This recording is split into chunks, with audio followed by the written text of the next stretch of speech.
What's going on, guys? I am Josh, and this is eSports Exclusive. This is a one-on-one interview. Today I am bringing you my good friend Brandon, also known as @SequelPlayer, which you can find his Twitter right underneath his webcam, right about there. Go ahead and hit him a follow. Be sure to shoot him some love, support, FF him, Friday follow, whatever the case may be. But we're gonna go ahead and get this one kicked off now. Want to talk a little bit about who he is, what he does, and everything. So go ahead and introduce yourself to the beautiful viewers of YouTube, Brandon.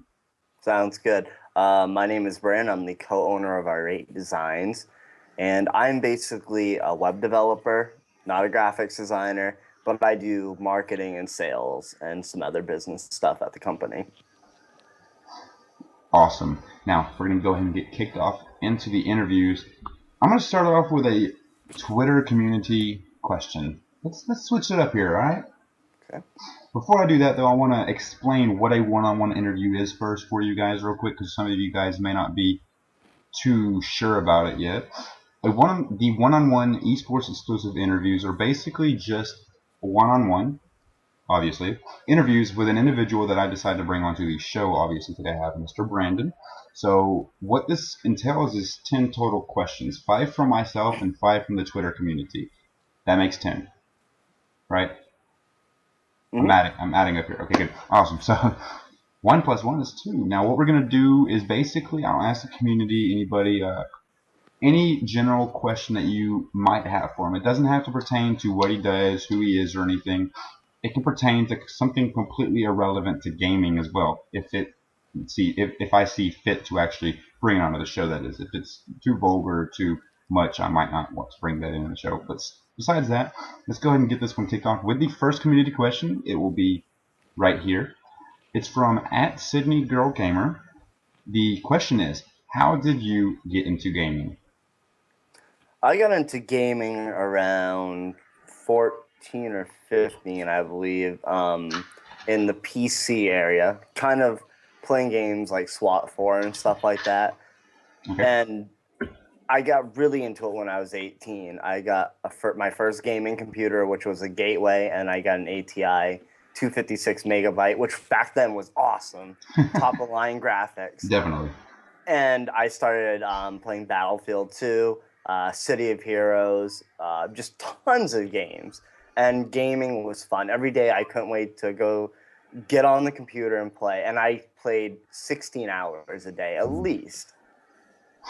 That's classified as a nerd, by the way, in some countries. All right, so that's pretty sick. I mean, about the same with me, except back in 2002 time frames, back when I got into it. But this interview isn't about me, so I don't want to bore you guys with my life story. So we're gonna get into one of my questions. As a website developer, what got you into doing these types of things for the gaming community?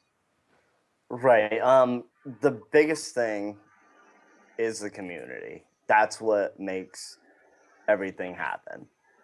You have the games that are out there that are fun to play, but what's really important is the community that's within the game. So you have like the Battlefield community, and then Call of Duty's huge, and the community is amazing, and they help us do what we do because we like working with the community so much that every day that we do graphics or web stuff, it's fun because we get to help out these people and they in return help us out. And it's just great. I love it. Great, that's a really good reason to get into this kind of work, honestly. Yeah, definitely. And excuse me, we're gonna go ahead and get into question number 2. And I've already apologized to Brandon because I did show him this question. This one is a little bit out there, kind of a doozy.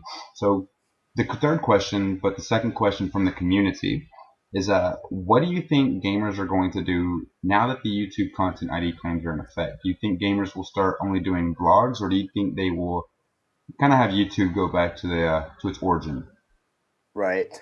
Either A, they'll still keep uploading and they'll keep doing their amazing videos and stuff like that, or B, they'll find somewhere else to go. Maybe Twitch will start something up, which would be kind of awesome, or someone like a third party organization might sit down and say, hey, YouTube's doing this, let's make it happen. So, as for vlogs, though, yeah, I think so. Why not? I mean, people love to, get an idea of what people do. So, yeah, I think that's a possibility too. Definitely. And I'm not too like knowledgeable on the content I'm not. ID claim, so that's going to be a little iffy. That was a little iffy question, but I kind of wanted to ask you because it seemed like a pretty good question at the time. So, going into the second question that I had, what kind of website development work have you done with iRate, and what are some of the most purchased packages in general from iRate? Our most biggest purchases we get, believe it or not, it's not just logos.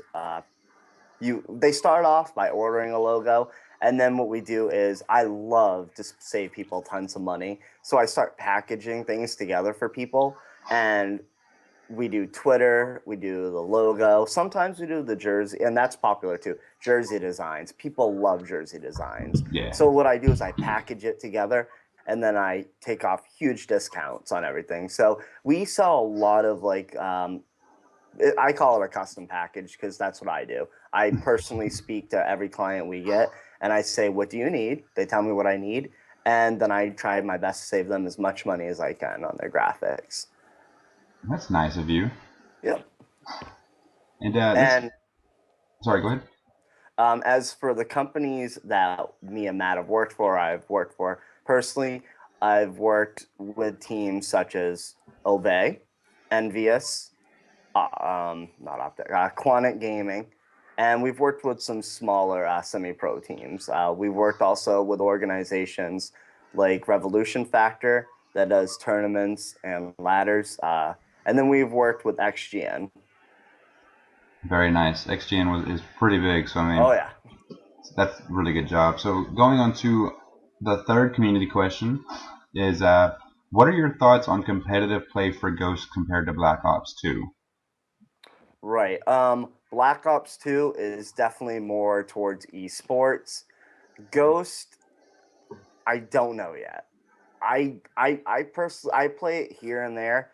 I personally think Black Ops 2 it was designed for esports. I mean, it has stuff for commentators, it has stuff for the players. I mean, it's just a perfect esports game.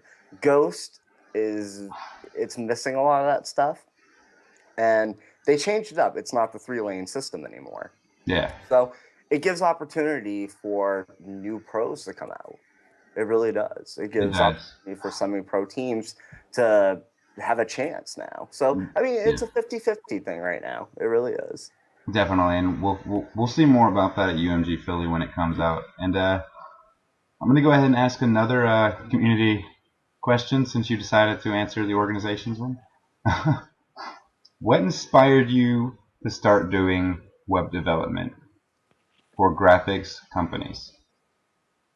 Um, it was when I was younger and I worked with programs such as PHP Nuke and I think GoDaddy website builders. It was kind of fun to drag and drop things in there and see websites show up. When I met Matt over at Revolution Factor, and he actually showed me how to code a website, that first, I think, navigation code I put in, and then all of a sudden there was a navigation there. It was the most amazing feeling I've ever had.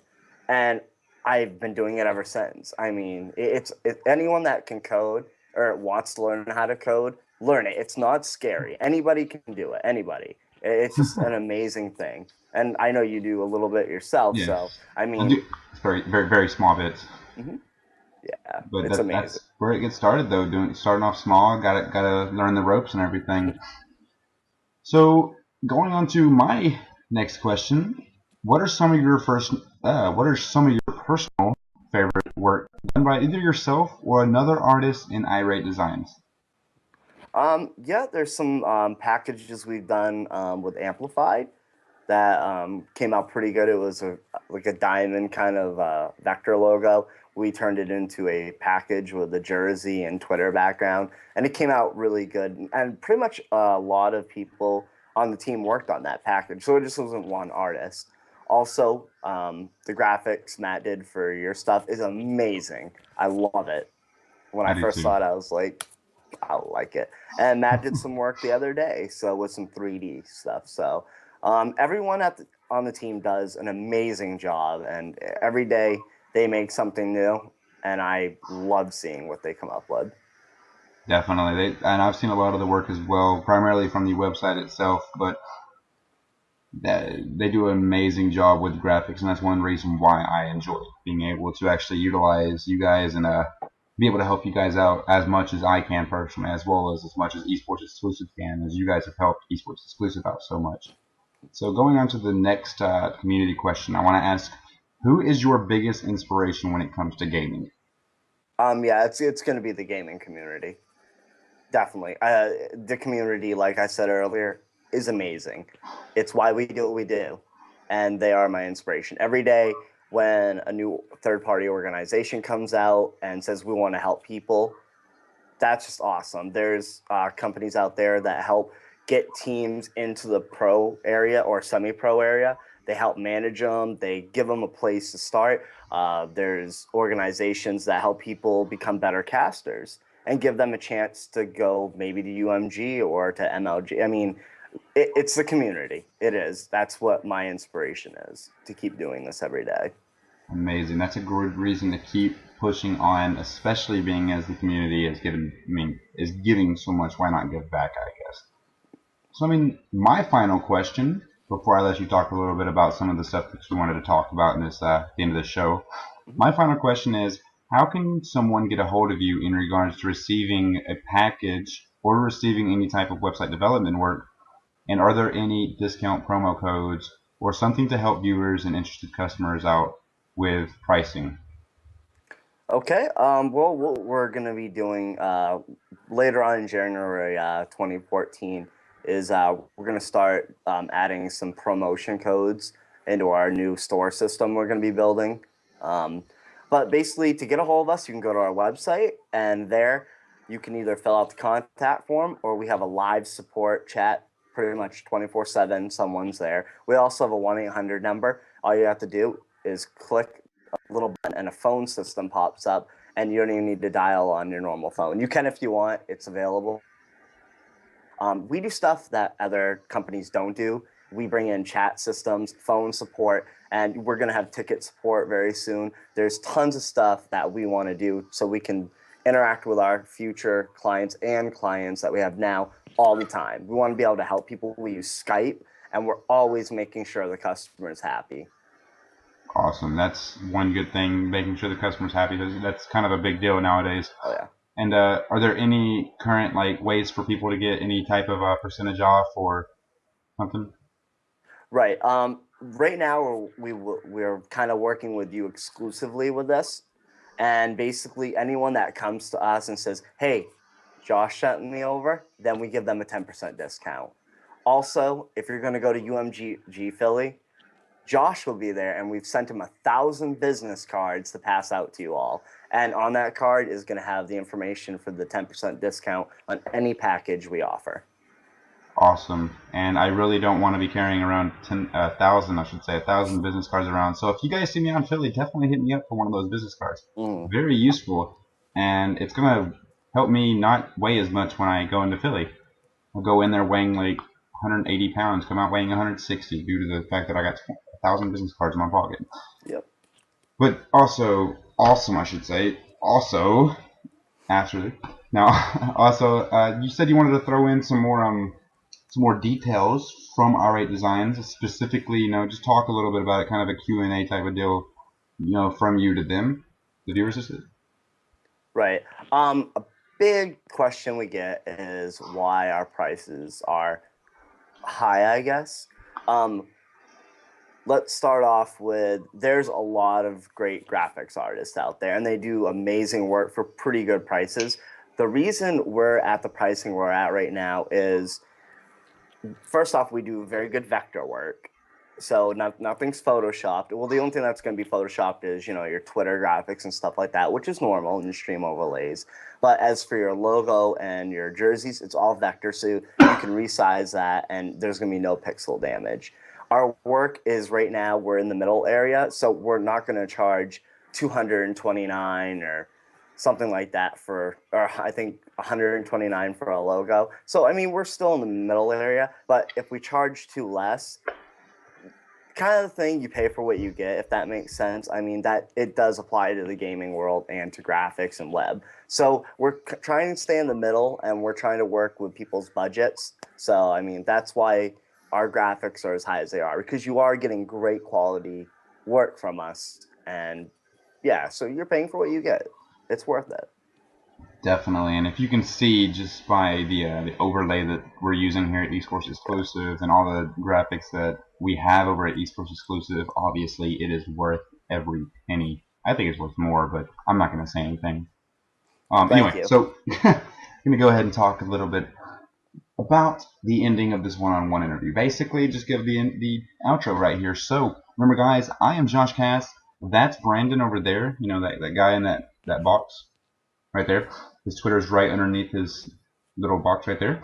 Now, if you also look up there that way, you'll find eSports Exclusive Twitter and eSports Exclusive YouTube, which you're already on if you're watching this video. Duh. You also find my Twitter right there. You'll also find quite a few other Twitters and quite a few other links in the description, such as the iRate Designs Twitter, the iRate Designs website, my Twitter, eSports Exclusive Twitter, Brandon's Twitter, and a lot of other Twitters. So be sure to hit all those Twitter buttons. I mean, all those links down there. Then hit that follow button. You know, help out these guys. These are great artists, great developers. They do a lot of great work. And if you guys are a competitive team and you guys need some graphics work done, remember to tell them Josh Cass sent you. Also, guys, Definitely. again, thank you so much for coming out, supporting not only eSports Exclusive, but supporting our beautiful guests that come on the show. It's a lot of help. I mean, just hitting that like button, hitting that share button, sharing this with your mom, your grandma, your aunt, your uncle, your nieces, your nephews, your 3 month old baby daughter, or whatever the case may be. Share it with everybody. Have them watch it. If not even watch it, just have them like click on the link and then view it for a second, and then click that like button. Also, remember to hit that subscribe button because all these views, likes, and subscribes are going to help keep us rolling through on the future. So, I mean, I got to say thank you so much again, and I appreciate you, Brandon, for coming on the show today. Even though I I wish I think could look this way and see you, but it's physically impossible. So, how do you feel, man? You all right? I feel great. Awesome. So, I mean, we did get the audio this time. I don't want to talk about that. We're not going to talk about that. All right. There will be no tweets about that either, Brandon. All right, guys. Well, Uh, I am Josh. That's Brandon from iRate Designs, and this is eSports Exclusive.